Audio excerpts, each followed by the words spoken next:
Right. Good morning, everyone, and welcome. I hope you're not getting feedback. Welcome to this policy and strategy meeting this morning. I'll ask Councillor Mackenzie to open with karakia. Kia tau mai te maramatanga, kia tau mai te rangamarie, kia tau mai te kaha me te araha mō tēnei kaupapa hui e tai ki e.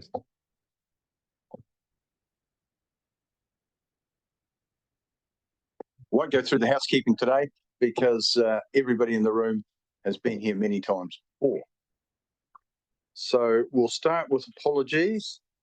We've got Councillor Walker's on Zoom, and I've got apologies from Mayor King and Deputy Mayor Bryant. Would someone like to move to those apologies we received? Councillor Kinmont, seconded Councillor Ellis. I'll put that. All those in favour, please say aye. Against? Carried. We do have some time constraints today. There's a hearing starting at 12:30 that involves three of us, so we should be done by 12. But there's no decision report, so it should be relatively straightforward. Public forum is nil. Any declarations of interest today? None. And I'd like to welcome Board Member Dixon to the table. Sorry, Henry, I'm late. You're brave today to come over the hill in this weather. Whether you'll get home is another thing. The road could be closed. Let's go to Westport now. Oh, well, the Lewis Pass is already closed. There. But that's due to a slip. So no declarations of interest, no late items. We've got the minutes of the strategy and policy meeting held on the 9th of May. Would someone like to move? Move Councillor Butler, seconded Councillor Mackenzie. I'll put that. All those in favour, please say aye. Against? Carried. And we've got the confidential minutes of the same day, the 9th of May. I need a mover and a seconder. Councillor Dakey, seconded Councillor Kinmont. I'll put that. All those in favour, please say aye. Against? Carried. Reports. Mine's the first one. I'll take that as read. As you'll note, there's a lot happening in the RMA space. And if you watch the news media, you'll see that the Minister for All, Minister Bishop, is commenting on RMA reforms pretty regularly. And this week, Councillor Mackenzie and I sat with Commissioner Gina Sweetman on Plan Change 79, and we've started. We've got another meeting this afternoon. So there is a lot happening in that space. So I'd like to move to my report we received, unless there's any questions. Seconded Councillor Ellis. No questions. All those in favour, please say aye. Against? Carried. Right, we'll move to item 7.2. Councillors greenhouse gas. So I think Anna and Andrew, or was Anna on her own? Right. Over to you, Anna. Good to see you. Great. Yeah. And I also note that we've got Councillor Hill on Zoom. Welcome, Councillor Hill. Kia ora koutou. Andrew puts in his apologies, and I'm happy to take my report as read and take questions. Just to remind you that it's the 2023 to 2024 report, even though we're nearly at the end of the following year after that. We'll be starting that report in a few months' time. Thank you. Councillor Butler's got a question to start. Thanks for the report. Is this included with our audit with Audit New Zealand? So we don't have a level of service for greenhouse gas emissions because when we talked with them during the LTP, they said they'll do an extra audit of it. So we instead will be publishing the information via Newsline and other methods, which we think get to more people anyway, because we've paid for this to be independently verified by an expert in this area already. So and I think in the annual report, we just have some generic statements about our climate work, which is in the next report, the infographic that you see in that one. Yeah. So it's really crucial that it does get peer reviewed. Yeah. Councillor Murray. Thank you, Mr. Chair. Just with Anna's last comment, it may be the next report the question relates to, but it was the change in how Bell Island wastewater treatment plant was measured. I just remember, I'm just looking at Councillor Mackenzie, there was discussions around the measuring of the methane usage from the landfill that was potentially changing in terms of how we measured that. Is there an impact coming forward in terms of whatever that was? I'm talking to Riddams because I really struggle with all the numbers and the different bits and pieces. But I guess the easy answer is there a change coming in how we offset methane capture and use to the hospital from the landfill that will impact this, or will it impact Nelson's? Yeah, so we share the York Valley landfill emissions jointly, 50-50. And last year, so not this report, but the previous one, we started using the new unique emission factor for the landfill. So, so this is the second time that same information has been incorporated. Yeah, and those recalculations went right back to our base year as well, which showed that they were actually heaps higher than we thought they were. But that is showing, like, I think there's a graph in the report you can kind of see there. Yeah.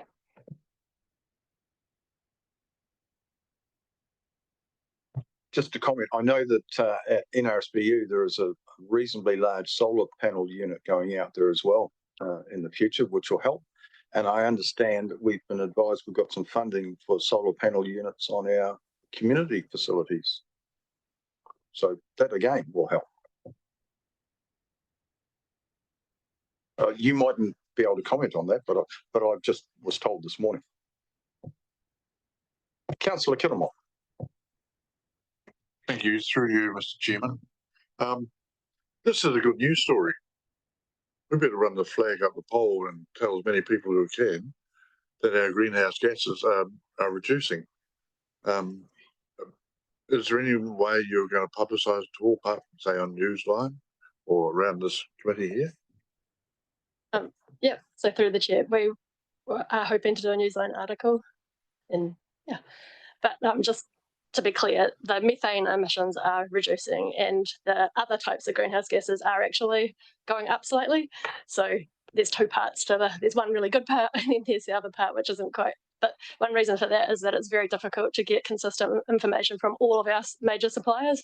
It's voluntary for them to give it to us and not all of them have. So until we start consistently getting it from all of them every year, and that's why I put the extra graph in the report, which shows with them excluded what it's looking like. And it's only just gone up a couple of thousand. Yeah. Right. And I've got one more question in terms of transport. So when I read documentation, New Zealand's biggest issue in terms of greenhouse gases and climate change is transport. And we've changed to either hybrids or electric vehicles for most of our fleet. Do you see a change in that happening? And I now drive a hybrid for the last 2 weeks, as well as so does Councillor Kilmore. And we've got an electric vehicle here. So there is change happening. Will that significantly change our transport outputs from council? For our fleet, we're definitely becoming more green and less emissions. But of course, when you do switch to EVs, you start using a little more electricity, which still has its own emissions. But yeah, compared to the use of actual petrol or diesel, it's much better. I think we're on track. And in the next report, there's some figures that show how our composition of the fleet is now, and that's also in the infographic. Sorry, I just can't remember the numbers off the top of my head. Okay, so any more questions of Anna in relation to this? No, so have I got that's right. Councillor Butler's happy to move. Have I got a seconder? Councillor Murray? No more questions? All right, I'll put the report that we receive it. All in favour, please say aye. Against? Carried. Thanks, Anna, and thank you for the work. We'll now move to the next report, which is it's annual report on progress of implementing ours. So that's Barbara and Anna. So Barbara's going to come up beside Anna, and Kat's obviously not here for this report because she obviously helps as well. She's also an apology. Thank over to you.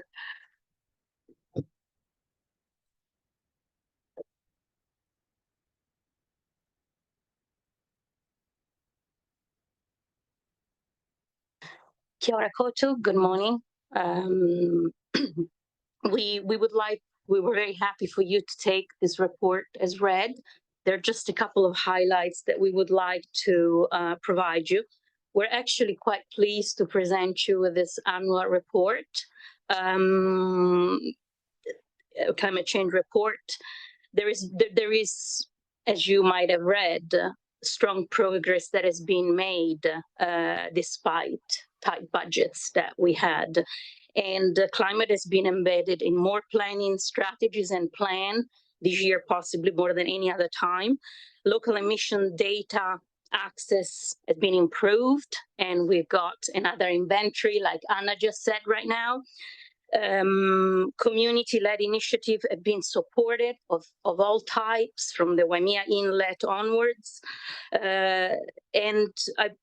We believe that this annual report actually demonstrates that targeted collaborative action really delivers results that become meaningful to our community, even with limited resources.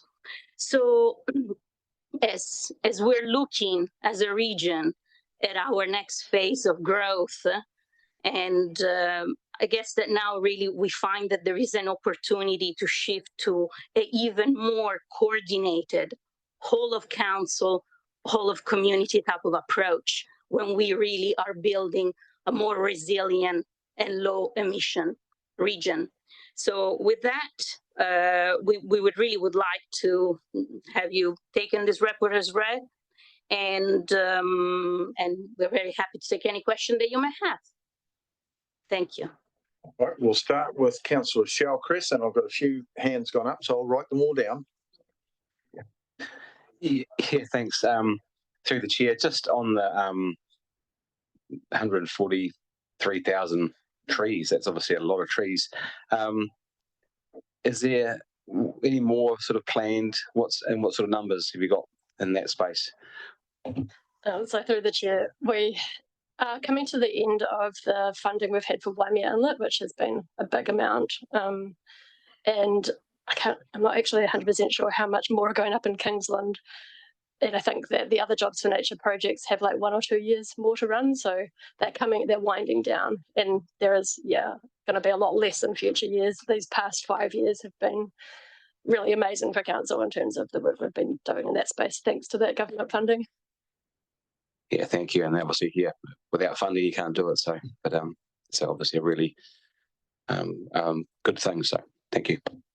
There's another 40,000 going up in Kingsland, I think, this winter, because we've got a lot to do. It's over a number of years, and there'll be probably one more year after that, I think. Councillor Mara is next, and then I've got Mackenzie and Kitamont. Those are the names I wrote down, and Board Member Dixon. So, Councillor Mara. I think 2 or 3. First question is, like I noticed in the tables and stuff, rightfully you've stated where you haven't been able to meet targets or do any work because budget's gone. So do we review the plan at any stage and going, actually the budget isn't gone, we're actually probably not going to progress these because there is no funding? At what stage do we look at the work plan? So as part of the whole LTP review, as you remember this time 3 years ago, essentially we were starting to do a review of the climate action plan again. And so we'll be probably internally with staff initially, and then once the new council's on board, we'll have some workshops and around the time that all the rest of the staff are planning all their budgets, so that we can have line items to do with climate that we can tag money to, and all that stuff you just talked about. Thank you. So within the some of the actions there's reference to the new hazard map and the work and the overlay of that. So I don't want to shoot the messenger, but I do want to talk about it. So when I open that environmental map viewer, I get 7 different points of clarification on that web viewer that basically says that the hazard information provided does not imply any actual level of damage to any particular structure, utility service or other infrastructure. Then it goes down further to say the hazard information is provided district or area wide, and the scope cannot be substituted for site-specific investigations. And TDC makes no representation, warranties, or undertaking about any information on these maps, but the information on these maps have an absolute impact on LIMS. So if we are so certain about the science, why do we disclaim it? And you might be able to answer, but I'm generally interested as if because this has an absolute impact on whether people can build on the eastern side of Motueka without raising 4 meters or 2 meters or 1.8 meters. It's probably a question for Dr. Clement. I'm getting there because Our hazard specialist who Okay. actually appeared in front of us this week at the hearing. So excellent. Dr. Andrew Clement is probably the best person. Alistair Clement. Through the chair, to be fair, it's us in terms of Tasman District Council that are publishing it. So somebody in here is authorising this, and I would encourage Councillor Kinnemoth to introduce them to Google in terms of bathtub modelling. So I'm not sure if you've read the reports as recent as December 2024. There's a bit of science and a commentary in terms of we shouldn't be using bathtub modelling anymore. And so in this environment, how do we progress? And it's thank you for mentioning it because it gave me the end to ask. If I just may, so that yes, the question is certainly best addressed to our scientist, Alistair Clement. But what I can say, Councillor Mara, is that the disclaimer that you read, it's standard practice. So that disclaimer, it's standard practice, and that's what is being used. So in all kind of tools that showcase information as science changes as well, those kind of disclaimer are pretty much legal, standard practice to just ensure that we have that people are well informed enough that it's not the only source of truth, basically. And then clearly it will be Alistair that will be able to provide specific answers as well about the models and all that. We will get a response from the Okay, staff thank you. for Councillor Mara. Yeah. So the managers noted it. Right, thank you. And it was interesting to have and he wants it distributed around all the councillors. It was interesting to have Dr. Clement appear this week. Okay. Excellent. I think there's one last one. I can't remember what it was, but I used to do. I think I need to spend some time with you so you can. I probably need to understand this more to ask questions on it. But what is the 2030 Agenda Partnership Accelerator? So it's on part of the graphs. It's on page. So that is something that, so the 2030 Partnership Accelerator, that was the opportunity for us to join a hub of knowledge, which is internationally recognized. If you may recall, at the beginning of not this year, but the year prior, Councillor Walker and a few other councillors asked for us to pause on that kind of work. So we have paused on that kind of work for now until there is more clarity from government of what are we going to be doing around that. So that we've been really aligning our work to the government well-being's type of the well-being's concepts. Sorry. Yeah. And one last one, Mr. Chair. There's a commentary around joining the chamber in terms of funding opportunities. Do you do that through the NRDA and our iwi partners as well? Because I just wonder if, compared to the chamber and the other partners, whether the other partners might have more impact in terms of innovation for climate change investments, bigger funds. Already a member of the chamber. Yeah, no, it's one of the outcomes in the report there. I can't find it on the topic. Yeah, no, that's a good point that you're saying, Councillor Mara. At the time when Anna and I would just sit down to just start putting a lot of action and updating the plan, we did write joining the chamber. So now we have joined, we're members of the chamber. But your question is actually very relevant. I think that we are going to be mapping going forward, which would be the best type of partners that we can just, walk this journey with that will give us the higher benefits clearly. Councillor McKenzie. Thank you, through the chair. I feel as though I'm asking this question on quite a regular basis, but I'll just ask it again. The regional climate change risk assessment tool, it's not yet finalised. I note in a report that we're going to come to in a minute where we get the traffic light system in terms of reporting on whether we're on track or not with our projects. This line item here actually shows that it's green. And the comment says is that we're on budget. So we might be on budget, but surely we are not tracking to time for progress on this. I mean, I feel as though we've been working on this project for years, and I just cannot see how we possibly can report it as being green. Yeah, through the chair. Some time ago, a wise councillor said that we need to have time to completion dates in our projects. So we started adding those. So what happens when we know that we've got a point where it gets delayed? And through the report, you're the wise councillor, by the way, through the report, we indicate when there's a new time to completion date. And instead of reporting it constantly being late for, in this case, probably a good year, we set the time to completion date, a new one, and we report that through the report, and then we start reporting it against that. So the answer in this particular case is, when you look at the original time to completion date, yes, it's overdue. We set it when we knew we were going to be overdue. We reset it, and we're now tracking against that completion date, and we're still on track for that. If it's the view of the committee that perhaps we should make that more clear when we're changing the time to completion date, we can, I don't know, do something in terms of the way the table's presented to make that clearer. But that's why. Through the chair, I guess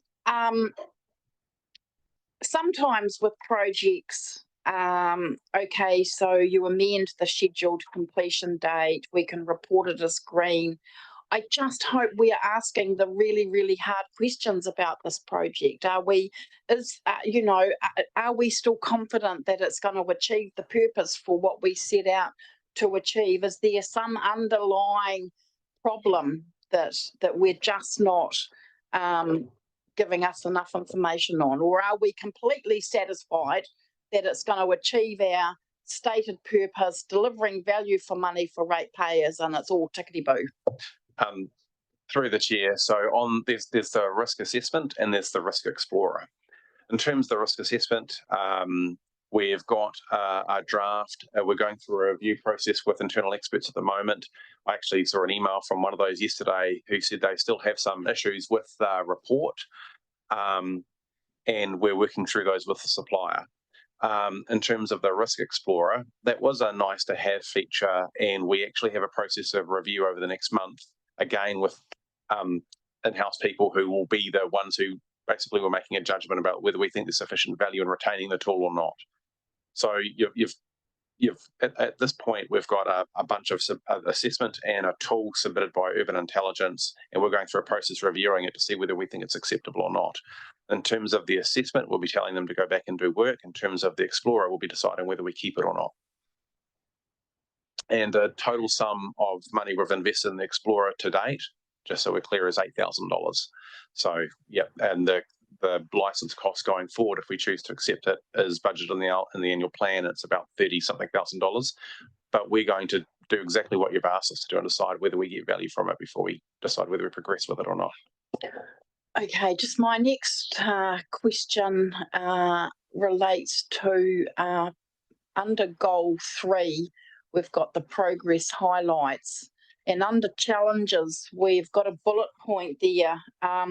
Climate loan opportunities are being explored but face resourcing barriers. So I don't understand what that bullet point is about. So could I get a bit more information, please? Yeah, I'm very happy to answer that.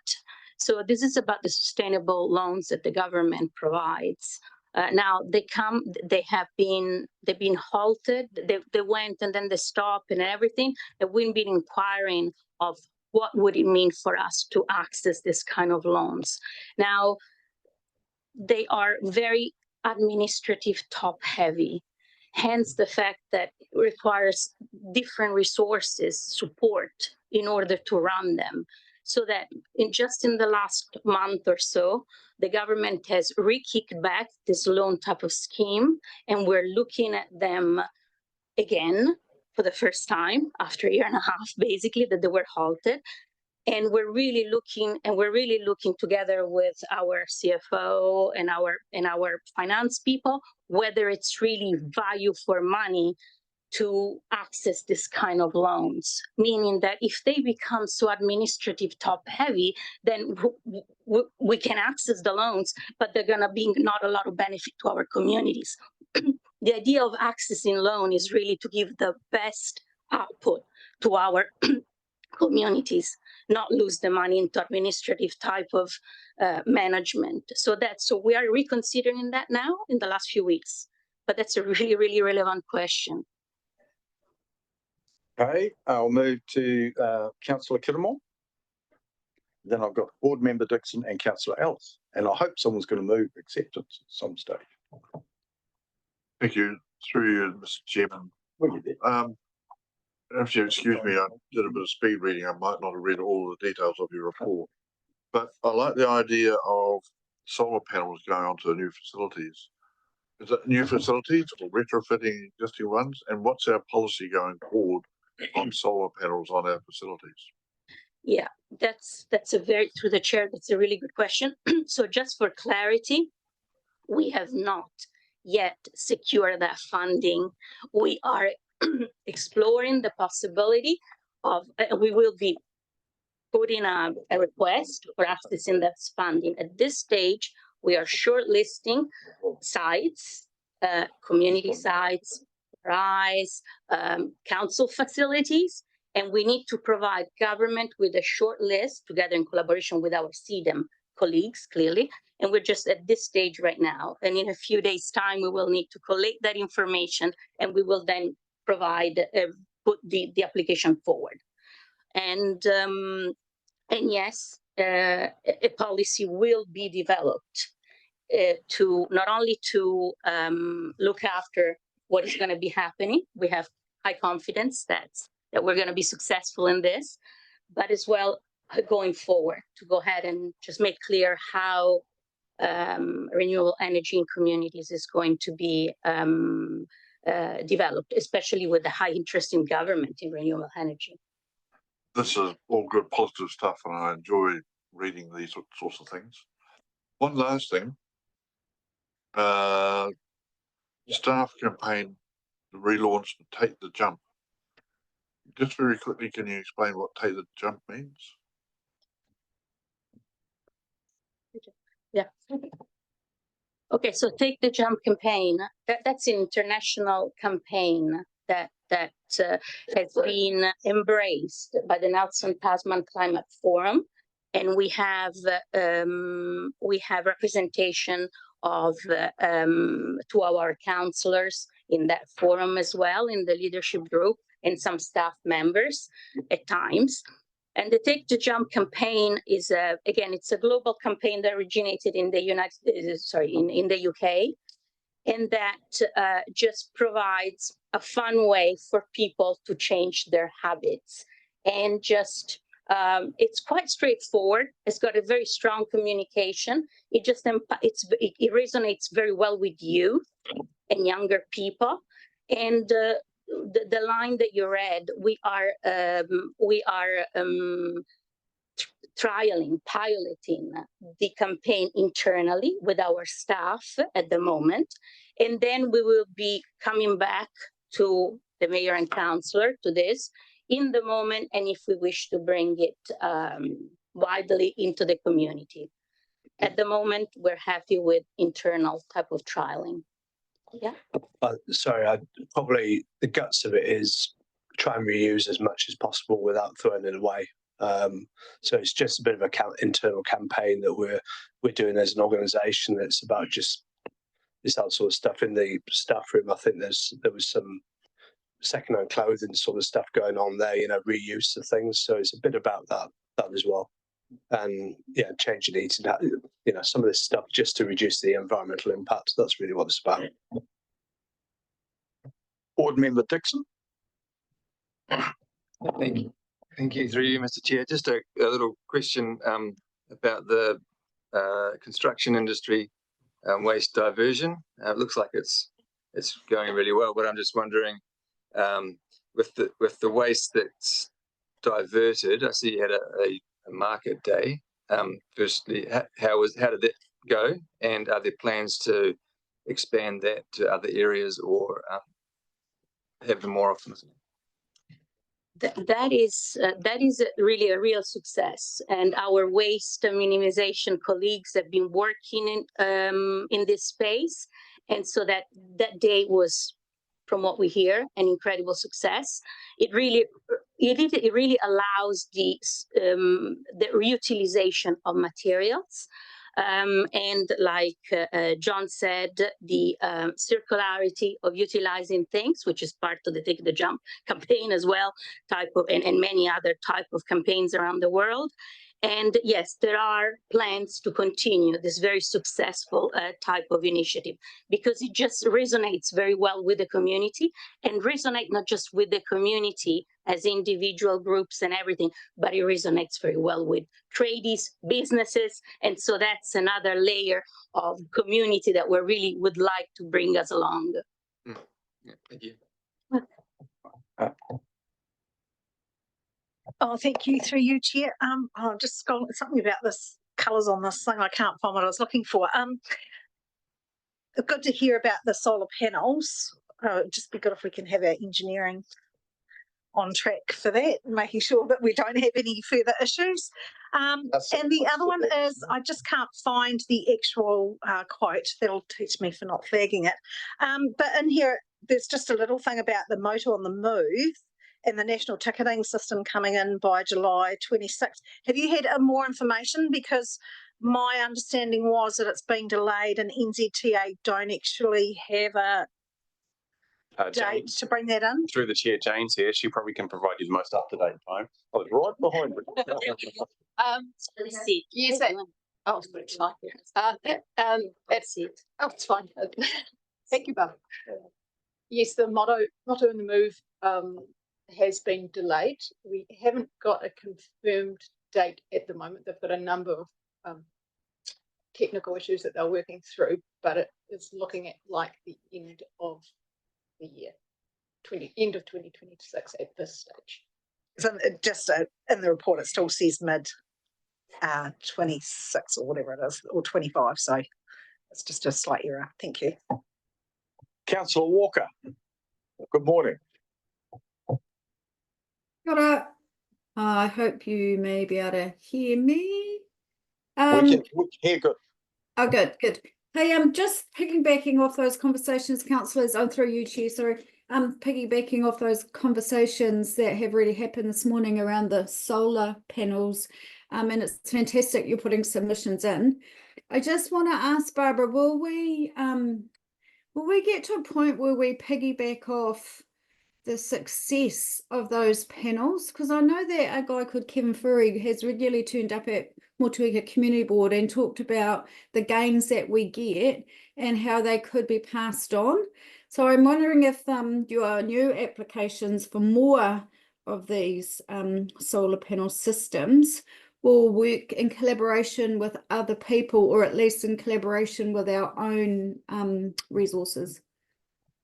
Yeah, thank you, Councillor Walker. That's a really, really good question. I've been observing the meeting of the community board for quite a while now, and actually did hear the gentleman talking about community renewable for quite a while. Now, yes, the idea of securing this kind of funding, it's as well to employ and deploy local renewable energy people, and so that the economy moves as well. So that's part of the government type of design. So my answer is there will be clearly a public type of expression of interest in the moment that we will be able to secure this kind of funding, and certainly local type of knowledge will be strongly guiding us on that, if that answers your question. Yep, great, thank you. Councillor Walker, are you happy to move the report? Happy to move. I've got a mover. I've got no more questions. So a seconder, Councillor Maru. I'll put the report now. All those in favour, please say aye. Against? Carried. Now we'll move. Jane, you're up next, and I'm sure you've got assistance. Oh, you've got the manager, you've got the boss. Jane, so this made some interesting reading and a few changes. Over to you. Thank you through the chair. We take the report as read, but just like to say a couple of statements. The Transportation Policies and Procedures Manual hasn't been updated since 2007, so we're reviewing it now to bring it in line with current best practice. We have two new policies in there. One is the Coastal Erosion Protection Structures on Road Reserves. Now, this policy aligns with a similar reserves policy that was approved earlier this year, and also a new policy on low-use bridges. We've removed 4 outdated policies. We are seeking approval to notify our consultation documents, and the period would be from the 30th of June through to the 20th of July, and then we'll report back to you in August. We'll take any questions.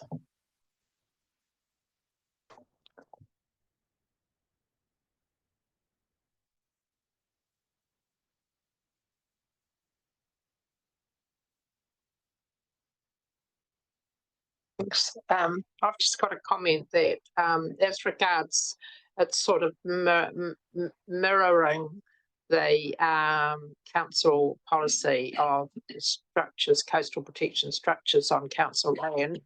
Just a small point, and that is that I just think that it would be worth having in there in the manual that if that other policy is updated or altered, then the one that in the manual is also altered, because it may well be that there may be a revision of the council policy, and we wouldn't want them to then become out of step with each other. Just a small point. That makes sense. They don't need to be in conflict. Councillor McKenzie. Thank you very much. Just to check through the chair, I see submissions, deliberations. Do you need through this resolution to appoint a hearing panel, or were you imagining that would happen some other time? We were going to take it to the strategy and policy meeting rather than a separate hearings process. Okay, got you. Thank you. Look, I'm happy to move the resolution, Chair, and in doing so, just thank Jane for all her work on this. Honestly, it must be so refreshing to be able to work on something other than speed limits. No comment. So yeah, thank you very much for all your efforts. Thank you for that. And I did note that Wakefield were in the news this week with their speed limit staying at 60. So I'm sure that keeps some of the locals happy. Councillor Kiramon, are you going to second? And have you got a question? Happy to second, and through you, Mr. Chairman, I've got a question. Painting of bridge handrails. I can understand it's now redundant. Are you, when you're building a new bridge and have a handrail there, is it going to be painted then, or is it just going to be a bare metal, or yeah? Through the chair, effectively the old policy simply specified colours, and what we're suggesting is we don't actually need a policy that stands alone to specify colours for handrails. Yeah, all handrails will continue to paint, and it's more likely that we would just make a case by case decision on what an appropriate colour is, depending on the location of the bridge. Common sense. Thank you. So I've got Councillor Butler and then Councillor Murray. Yeah, thanks. I've got another question. Just coming from a rural perspective, and I might have missed it in the draft, but when it comes to fencing alongside a road, and people can put electric fences alongside the road, can they? And if they can, is it included in there about having to put notices on and stuff like that? What have we got anything in there about that? There is a bit about grazing, the long Yeah, acre. So yeah. there is a piece on that, because I did read. That is covered in the policy. Yeah. Yeah, it is.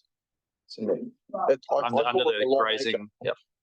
I was thinking of just your permanent fence between the road and the property. If it can be electric, can it? But I thought it was meant to have a little sign on it, warning electric fence. I think that it's Or is not it- necessarily covered in this policy. It might be covered under other guidance, but to be honest, I'm not sure. I'd have to investigate. Well, investigate that. If you know it's a dairy farm, you can be sure there'll be an electric fence. That's for sure. The most, particularly rural people will know that. Some of us townies might, but rural people will. Councillor Maru and then Board Member Dixon. Thanks, Mr. Chair. I think I've lost my mark, but I can remember one of them. It was in regards to the sandwich boards, and I think there was 3 or 4 different times where it related to a bylaw or another act, but then there was this long definition after it. I'm just wondering why we'd put all the other commentary after it, because it means if we change that the top bylaw, then there's going to be an amendment needed to this document.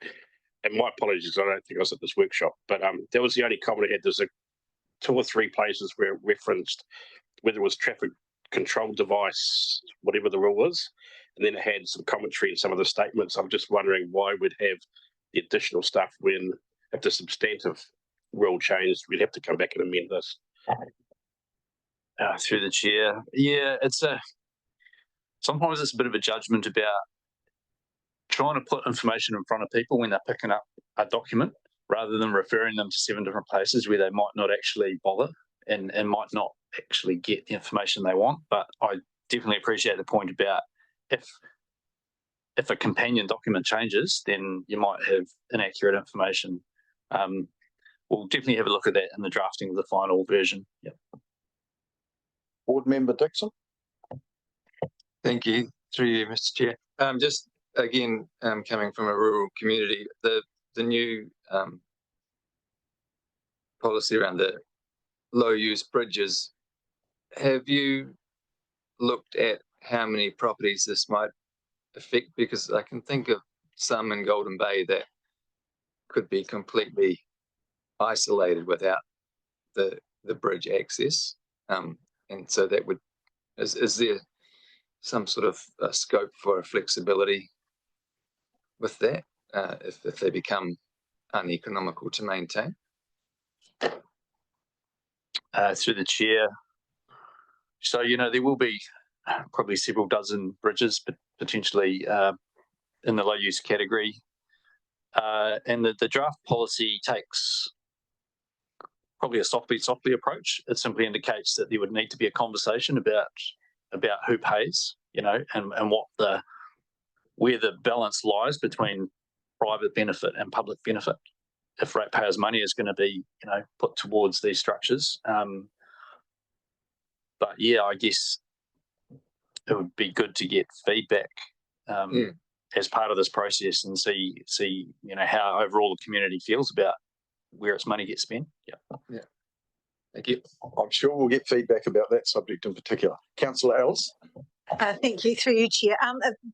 Following on from that point, have we identified those bridges that may be affected and letting those landowners know about this policy so that they are able to submit, or is it just going out for general consultation? Through the chair, we haven't specifically identified. I mean, all properties will receive the newsline and have the opportunity to comment, which is appropriate given, while such a policy might have a negative effect on some, it'll have a positive effect on others. We know that, wherever we spend money, there's if you're spending money on one structure here, you're taking money away from all the other things that council has to do. I would definitely encourage people to actually read the policy and tell us whether that is the way that council should be approaching these issues. Yeah, because it's quite non-committal, right? It's not saying it won't be done. It's saying that there needs to be a conversation before the council commits sort of large sums of money to any given structure. I can recall a bridge that we spent quite a bit of money on about 2013, actually. was well over $1 million for one particular bridge 12 years ago. So that's all the questions. The report has been moved and seconded. I'll put that. All those in favour, please say aye. Against? Right, now we move to 7.5 and we've got Barry and Dwayne with the update and activity. So who's going first? Through the chair, I'll kick off. Just to add a few things to my report. It's been a busy 6 months for the team, and while the report doesn't have a lot of flags on it this time, we've actually just crossed the line on several of those things. So next time we report, there'll be closing out some of the projects and processes have been running for the last 6 to 9 months.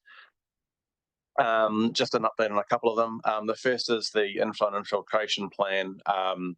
That was on track as of last week when we issued this report, but it'll probably be a month or two later than is indicated in the report. It goes to the Group Manager, Community Infrastructure, but since the report, better to let you know that will be slightly delayed, and we'll update that in the next report. I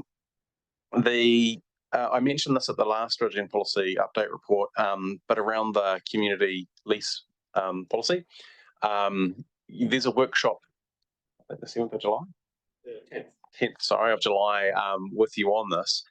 And I just wanted to be clear that was at my instigation. The team have investigated how we would give effect to the approach that we discussed with you at the end of last year. And from my perspective, it looks like a lot of administration and overhead to take that approach, and actually doesn't look very efficient. So they want to talk to you about another approach and see whether you want to move or continue on the path you've previously agreed to. An update on the item that was talked about previously, the risk assessment. It's 9 months overdue, so rather than 12. It was about a 16-month process. So it does feel like it's taken forever to get to the August date, which was last year when it was supposed to be delivered. And I'll just elaborate a little bit. It was a startup, and it has been, I'll be honest, it has been a difficult project for both Barbara and our council and Nelson, who's our partner on it. So, yeah, no hiding the fact it hasn't gone necessarily as smoothly as we'd liked, and we're not at the end gates at the moment. The only other thing to bring to your attention is the at-risk project that I flagged in the report around the Motueka West development and the Kaionga Ora funding. So we update essentially the National Infrastructure Funding and Financing Company, the old Crown Partners company, is now taking responsibility for administrating the funding of that funding. And they officially take it on 1 July. We've approached them to get their view of basically the delays that have occurred, and they've said they'll be in touch after the 1st of July. So we don't know what their position is or anything else. And when we know, you'll know. I flagged it at risk essentially because of that ability to come to an agreement with Wakatu to date on how the NZTA share of road maintenance is covered. We've met with Wakatu management. We probably didn't get any further on agreeing who would be the party to wear that cost. It was a very positive meeting, I'll say, on the whole, though, and both us and them have agreed to basically approach ministers and do a kind of a joint plan to raise the profile of this issue more generally with government and get them on board with making some kind of change which removes the tension. That will be a slow burn process. I don't think you can expect success in the next month or two. And in the meantime, the consent will be on hold, I suspect, until something happens. Happy to take questions. In terms of that Motueka, so the plan change has been dealt with. There was no appeals to the Motueka plan change. So that's good. So because we sat on that with Commissioner Gary Ray. So that bit's done. And as part of the consent process, there was an integrated traffic report required as well. Through the chair, there are two issues that are kind of holding it up in terms of getting to the notification process, actually, let alone making a decision. One is the issue we've just talked about around the road maintenance funding share of NZTA's missing money. The second one is around the Whakarewa State Highway 60 intersection in particular. And we've done some traffic modelling. NZTA have looked at it and they've provided feedback through to the consents team. It looks like there's still a notification decision to be made by the consents planner about whether they think the issues are material or not, and therefore require notification to NZTA or to wider parties. And I probably can't go further in this forum talking about that because it's not my decision. Okay, so any questions of Dwayne in area of his report? We will monitor that at risk thing, but the risk is to Wakatu Corporation as well, is it not? Through the chair, it's largely to us. We've invested several $1 million in stormwater, water and wastewater infrastructure, and we're poised to spend another $1 million or so on a roundabout. Most of that we would have done anyway regardless, because it's what's necessary to service that kind of area there. What is in question is whether if it all falls over, whether we continue with the roundabout, or whether we leave that to the applicant in the future. That would be the thing. That would be the thing that would save us money, investing and losing further money. Otherwise, it's about $1 million cost. The wider issue is around just getting the development moving and actually providing for the housing need. And that's what I would have thought the Motueka councillors would be concerned about, because there's 200 sections, I think, in that development, and it provides for housing in Motueka.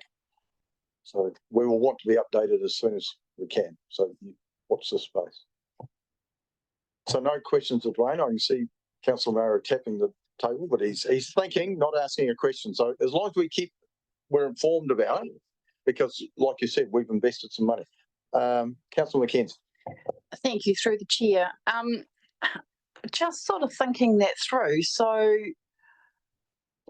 we're held up because we have this issue around the roading and NZTA costing.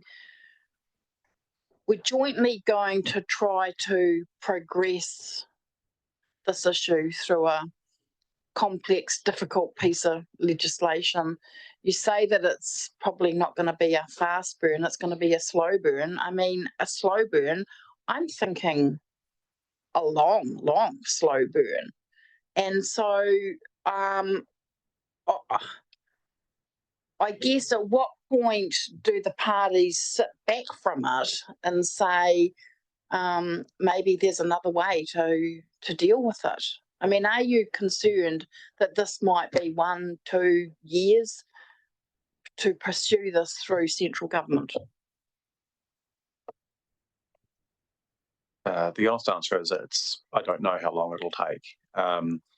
What I did sense, because the chief executive and our mayor were at the table with Wakatu's chief executive and the chair of their commercial committee, was a real appetite to escalate it as quickly as possible to ministers, particularly ministers like Chris Bishop, who have an interest both in transportation as a Minister of Transportation and Housing, and also Shane Jones from an economic development perspective, to see if they could get some traction with those ministers to get it in front of cabinet more quickly.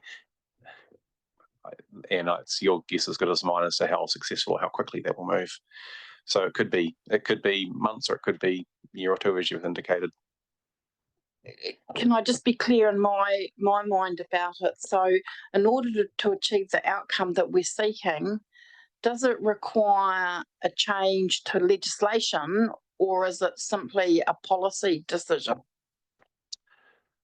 There's a few avenues. The one that Wakatu are exploring that's in their hands is whether to classify the roads as multi-roads under the Land Transport Management Act, and that means they will be eligible for NZTA funding. They have some unique circumstances around their land and the controls on it, that might mean that's testing to get it. They have to go through the Murray Land Court to make that happen. And it will take a couple of years to do so potentially, and it's by no means certain, just because of the unique circumstances. So that's one avenue that's discussed, and Wakatu are evaluating whether that's going to get anywhere.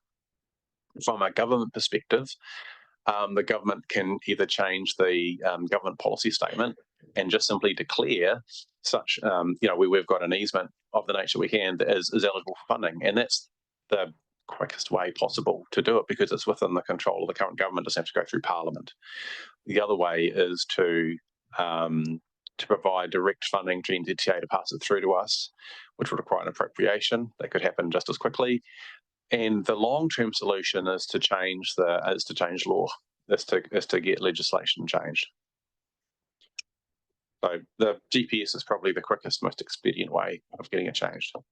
But I understand this isn't unique to us either. There are other pieces of land around the country that may have similar problems.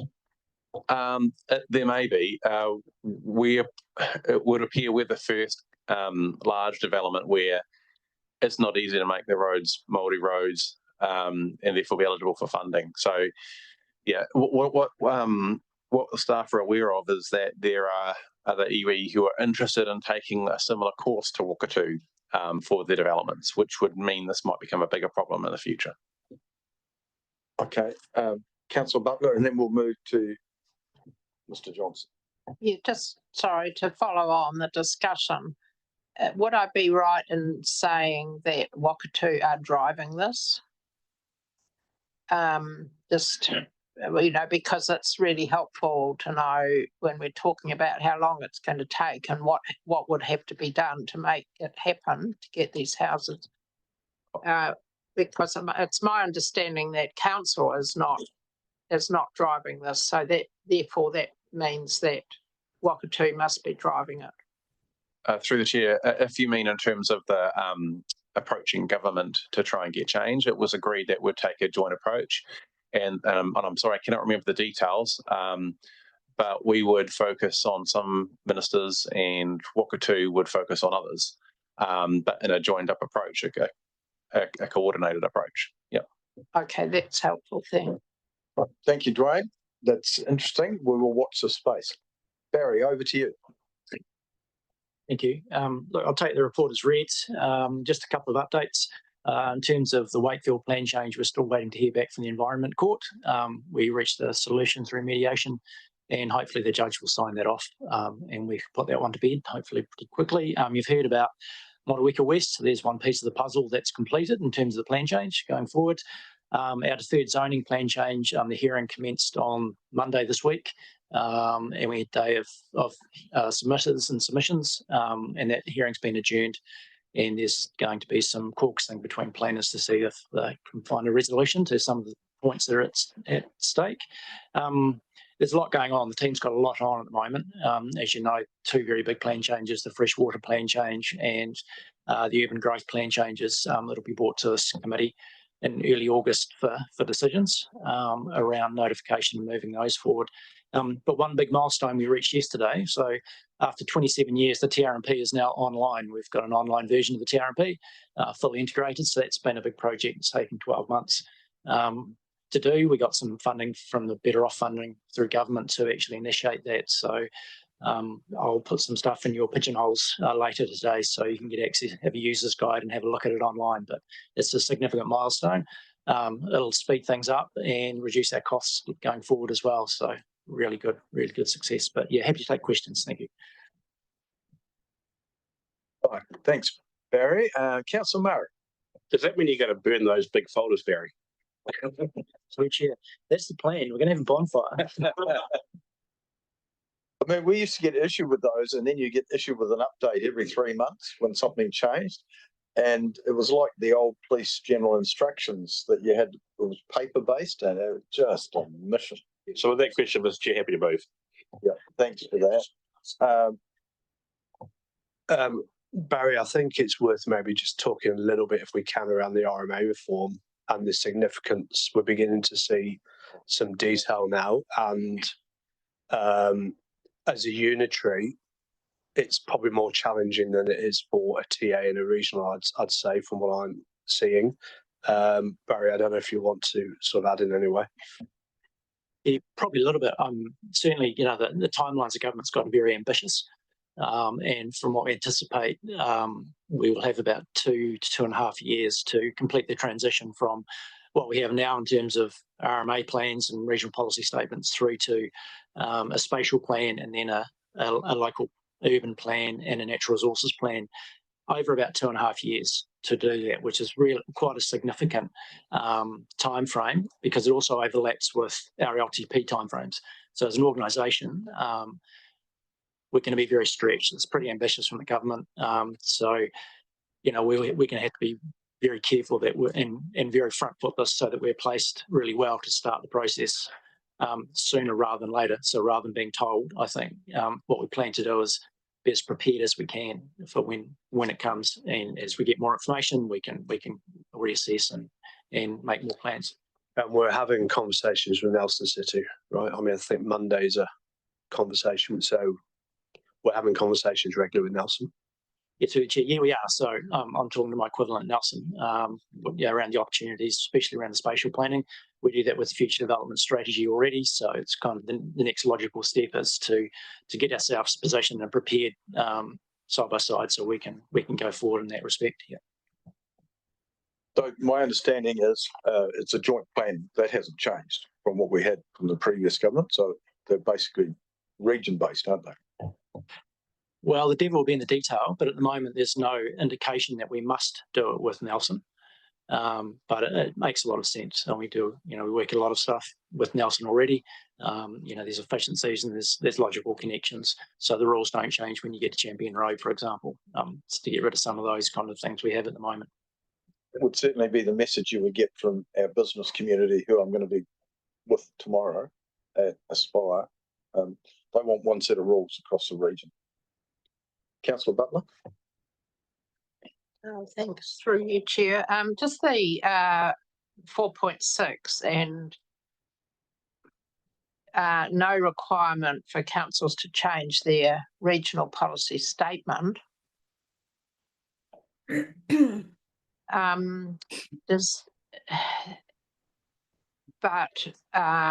if they are going to review it, then they have to review it according to the new instruments. But what aren't we then in danger of having the regional policy statement kind of not in tune with the actual rules, RMA instruments that are coming from government? And didn't Nelson City Council wasn't there a problem with their Plan Change 29 and their regional policy statement?